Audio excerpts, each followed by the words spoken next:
Hey folks, SoloGamer here, and we're going to start a brand new series on a brand new game, and the game we want to do is called A Touch of Evil. As many of you know, Arkham Horror is probably my favorite game, but A Touch of Evil is my close second. It just has a good sentimental value for me. It's based off, there's my little boy CJ. CJ, show him that movie.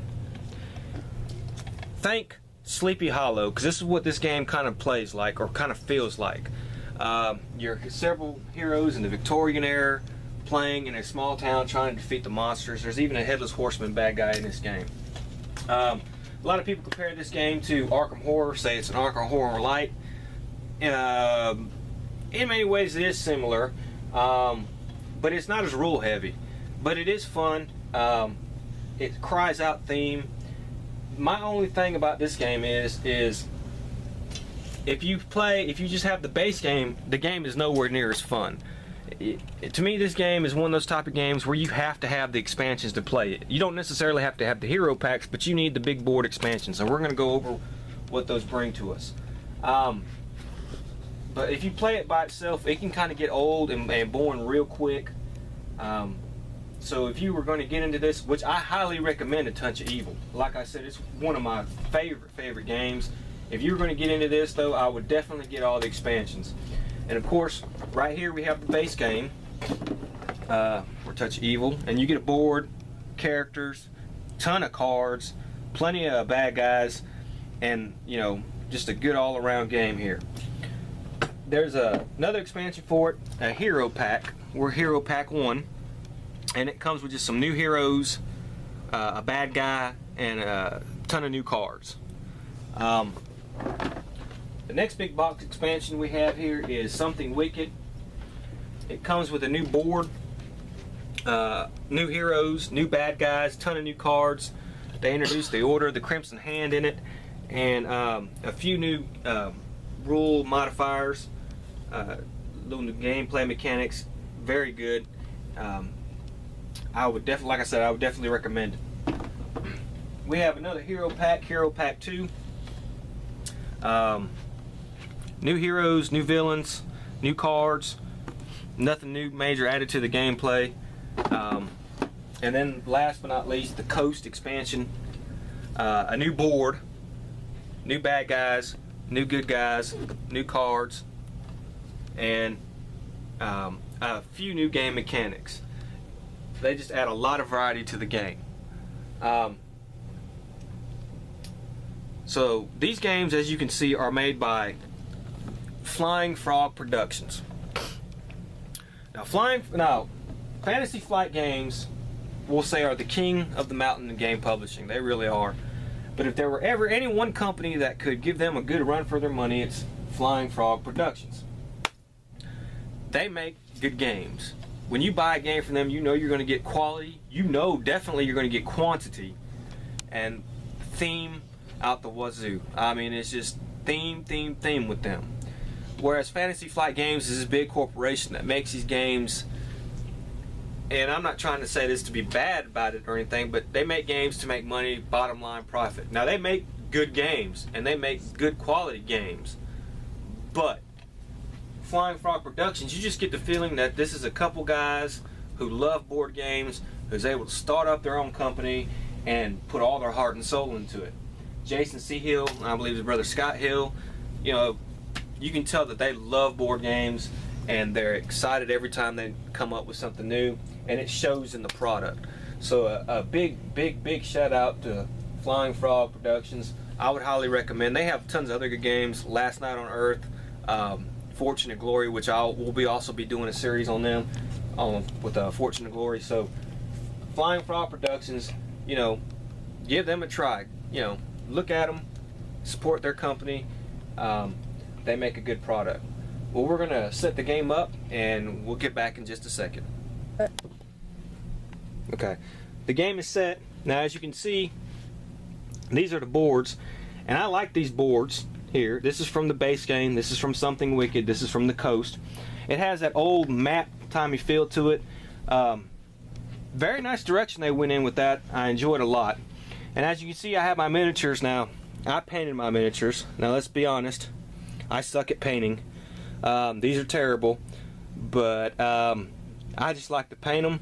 I think it adds a little bit more color, but you know, please, no ragging me too bad for my painting skills, because I do suck. I didn't even use the right paint.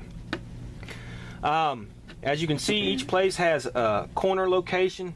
We'll have the cards for the corner locations over on the top for each map. We have our characters, and in this game we're going to use Harlow Morgan. He's an inventor. We're going to have Katrina the Outlaw right here. We're going to have Maria de la Rosa the Smuggler. As you can see, they each have these little red things on them, which are wounds. They each have little spirit, cunning, combat, and honor. And of course they each have a little bit of special abilities. And we'll go over that when we start the gameplay. As you can see, these little blue tokens here, these are what they call investigation tokens. They're basically clue tokens like in Arkham Horror, but they are the currency of the game, using to buy everything. From weapons to information and all that kind of stuff. Over here we have our mystery cards, our event cards, and our layer cards. And like I said, when we go through the playthrough, we'll come up on them. Then over here we have Village Elders, and each one has their secret card. Now, I changed a little bit from the regular gameplay. The Coast came with 3 Elders, and in the Coast rules it says you're supposed to put 2 secrets under those Elders, and that never made sense to me. Why should you have the regular Elders from the base game just have 1 secret and they have 2? So I only used 1 secret under those, the 3 that came from the Coast. We have a few miscellaneous cards, haunting cards, a cooperative chart, and our bad guy this game is going to be the Gargoyle. He has 4 combat, wound 7, and like I said, we'll get into that once we play. But he has some special rules here. He has once per attack, the Gargoyle rerolls all of its missed fight dice to hit. He has a Stone Touch ability. Every time the Gargoyle rolls a 6 on one of its fight dice, it scores a Stone Touch hit. A Stone Touch hit has special effects as well as causing a normal hit. The first Stone Touch hit a hero takes will give him the Curse of Stone card. Every additional Stone Touch hit taken once they have this Curse of Stone will add a transformation marker to the curse. If the Gargoyle gets 1 or more Stone Touch hits, the hero may make a Cunning +5 test to try and avoid them. For every roll of 5 or 6, the hero may dodge, prevent one of the Stone Touch hits. Any Stone Touch hit prevented ignores the hit as well as a special effect. This game is a lot like Arkham Horror, where its successes on the hits are 5 and 6. So you got to get a 5 or 6 in this game to hit, or to make a success on a test. He has a Monument to Terror. Anytime a town elder would be killed, they are instead turned to stone. All their secrets are immediately discarded without being revealed, and the town elder is removed from the game. As this leaves a crumbling stone husk of the elder, place a stone statue marker as well as 5 investigation at a random location, or in the space where the town elder was if they were already on the board. And he has Army of Stone. Anytime the mystery card Murder is played, roll a d6. On the roll of 4+, put a living statue at the same random location as the investigation. Every villain plays differently, and he has a chart with certain monsters are going to appear and certain things he does if you have to roll on this chart, and he has the grotesque monsters and the living statue monsters with him. And then here we have the Shadow Track. Shadow Track starts at 20. When it gets down to 1, the game is over. That's what we're going to try to do, prevent this thing to getting all the way down to 1. Now the closer it gets to 1, the more stronger the Gargoyle gets. And you're going to see these numbers right here in certain parts. Those are how much it costs to buy a layer card. The object of the game is try to figure out where the Gargoyle is hiding. Well, you buy a layer card with your investigation. It tells you, like this one right here is the town square. And then you try to get enough strength, get enough weapons, get some town elders to help you, and go to the town square and beat the Gargoyle before it gets down to 1. Seems easy enough, but it's kind of hard because you got to have plenty of investigation, plenty of good weapons in order to start a showdown with the Gargoyle. And we'll get into that when we play.